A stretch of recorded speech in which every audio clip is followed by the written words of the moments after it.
dilim. Parang sa bukid tayo, nasa gitna ng bukirin. Tingnan mo naman, oh. Uy! Nakatakot din ha, pag mga ganito, tapos gabi na, tapos liblib na lugar. Pero feeling ko, iba lang tayo pinadaan ni Waze. Talaga to si Waze eh. Mas pogi pala si Sir Jet sa personal.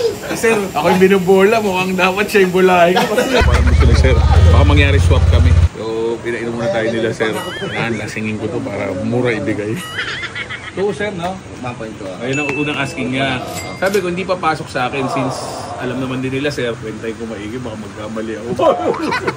Total, pinainom ako, pinakain ako. Sige, hindi ko nasagot tawad. So ngayong araw guys, pupunta tayo dito sa Santo Tomas, Batangas. Meron tayong titing ng motor ulit. Followers na dito, nagbebenta siya ng Honda CB500F. Ito yung kung tawagin Honda Hornet. So 500cc, pero naked bike. Pero sobrang sariwa to guys. Kung di ako nagkakamali sa 1,000 plus odo pa lang to. 1,000 plus kilometer odo pa lang. Sobrang sariwa. Sisilipin natin. Pag pumasok, kakarga na natin.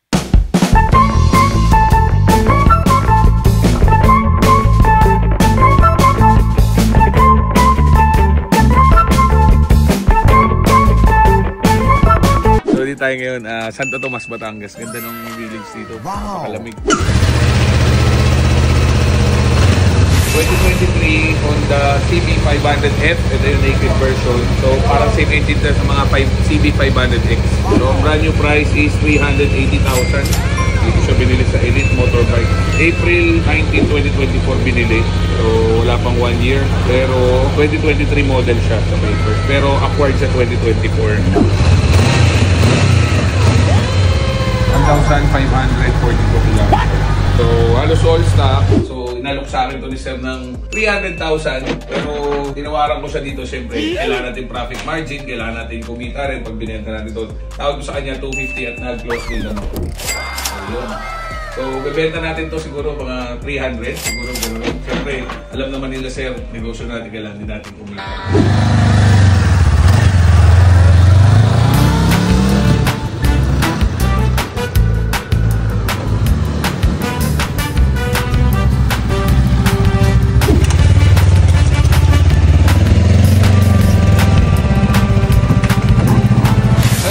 Nabili na natin yung CB500F na 1,000 km only, no? So, pupost natin to soon. Tapos, ngayon naman, isa pa tayong transaksyon. Diretso tayo ng Nueva Ecija.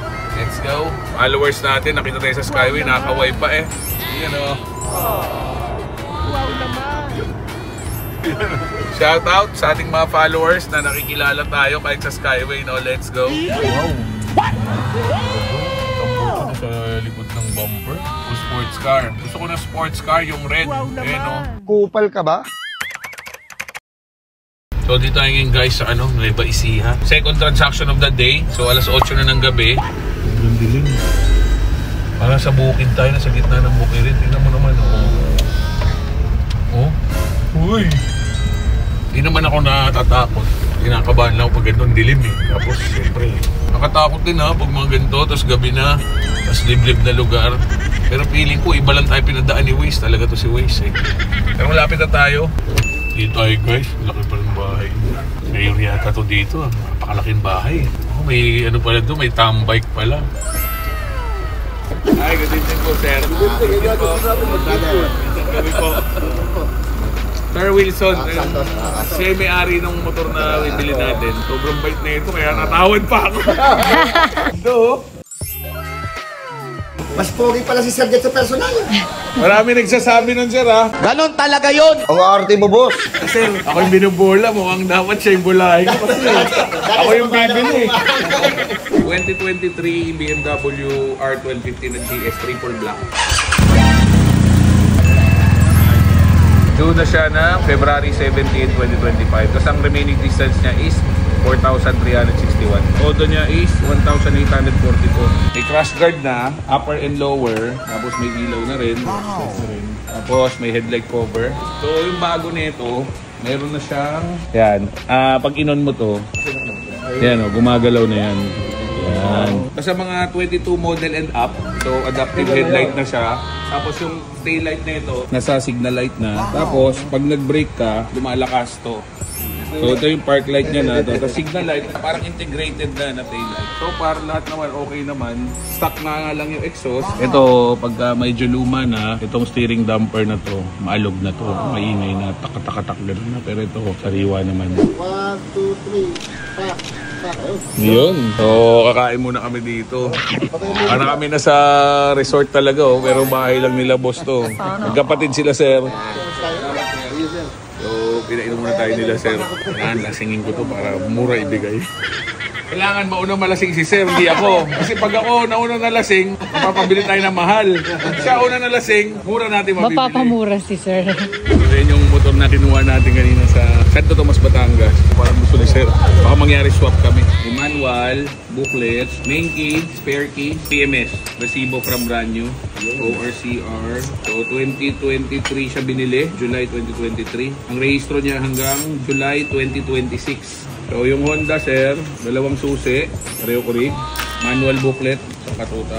So resibo rin from brand new, sir. Ito yung original na CR, tapos ito yung original na OR, sir. Binili siya April 2024. Tapos ito yung deed of sale niya, sir. Ito yung ID niya, sir, na passport. Tapos meron pa siyang ID na dalawa, pinicturean ko, pinirma niya to, dito ko dito. Expiration ng ID nito, ano pa, 2030. Ah, matagal. Tagal pa, sir. Ang asking price niya sana dito sa BMW GS niya is 1.2, sir, no? 1.2. Ayun ang unang asking niya. Sabi ko, hindi pa pasok sa akin since alam naman din nila, sir. Ang benta ko lang nung last na 2020 itong dalawa, triple black tsaka rally. Ang benta ko lang 1,040,000, 1,050,000, ganun lang. Kaya lang, ito kasi sobrang sariwa. Although hindi siya sobrang loaded, ilaw lang, crash guard, box. Pero 1,000 lang ang tinakbo, 1,800 lang. Hindi masyadong gato. Oh, pero syempre, dahil bumiyahe tayong malayo dito, tatawaran ko si Sir. Tawag ko talaga dito, 1,1 talaga. Kasi binigay kong mura tong Honda eh. Di ba, kakukuha lang natin ito. Pag pinost ko dapat to mga ano, nasa... Toast muna tayo, Sir. Ay. Ayan. Toast muna, Sir. Ayan. Si Sir, kapatid niya. Kapatid sila. So, nagbubudulan silang magkapatid.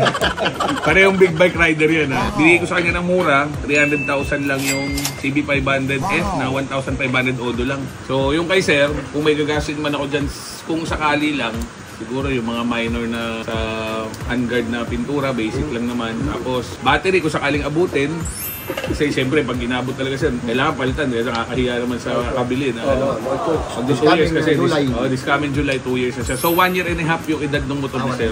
So kumpleto rin, plaka, papel, lahat kumpleto. Ang hirit ko sana kay sir, actually hirit ko sana sa kanya, kahit total, binigay ko naman ng mura. Mag-a-add na lang ako sa kanya ng kwentay ko maigi, baka magkamali ako. Hindi, kwentay mo, kakalkyo. Akan ba yung ating conversation? Huwag mo tingnan yun, sir. Mahirap na hanapin yun. Total, pinainom ako, pinakain ako. Sige, hindi ko nasagin tawad. 1,110. 1,110,000. Tapos binili niya yung motor ko ng 300,000. So, win-win kami pareho. Bait ni sir, ang dali ka usap. Yan! That deal!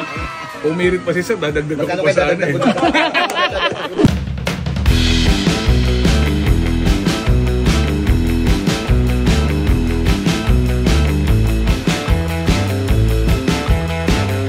Salamat po ulit. Ingat. Sir, thank you very much. Magkita tayo ulit, sir.